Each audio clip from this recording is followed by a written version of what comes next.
All right, Carlene, we've had clear and beautiful.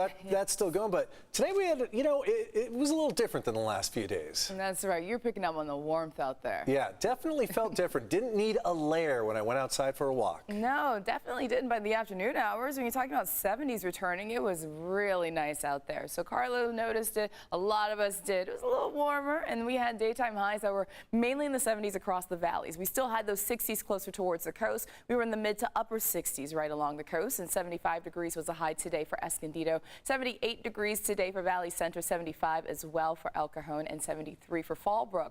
Current temperature for downtown is 58 degrees. We have a few clouds that are out there. Also talking about some light winds out of the northwest, 3 miles per hour, and 81% relative humidity. So it was gorgeous for us today. Across the nation, well, it's a different story, especially for the northern half. You're looking at pretty dry conditions across the southwest, but we do have this area of low pressure that is moving in across the Pacific Northwest, so that is warranting yet another round of winter storm watches and warnings, as well as advisories, and upwards of about 8 inches of snow expected in parts of Oregon. Also, you're seeing the color indication across the Dakotas and moving in towards Minnesota, and that is with that kind of a pale bluish color. That's because a wind chill warning is still in play. It is going to feel like 55 degrees below zero for their overnight lows. It's going to be very cold. And the last thing anyone wants to see along the East Coast is the potential for even more snow. That's exactly what they're going to be dealing with. Another round of snow in the forecast, and that's up to about 8 inches, warranting that winter storm warning.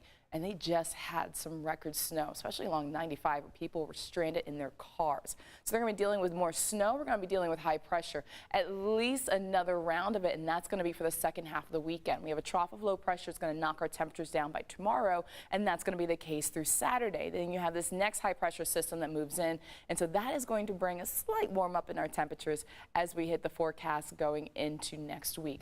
Let's go ahead and take a look at that low, because that's going to get closer towards us. And right now you're just seeing cloud cover on your 8-day, potentially seeing a raindrop by tomorrow, but mostly cloudy skies on Monday with that next area of low pressure set to move in. Then after that, we're going to warm up by the middle of next week. You're looking at a lot of 50s and 60s for the mountains. 70s are going to go strong for much of the week for the desert.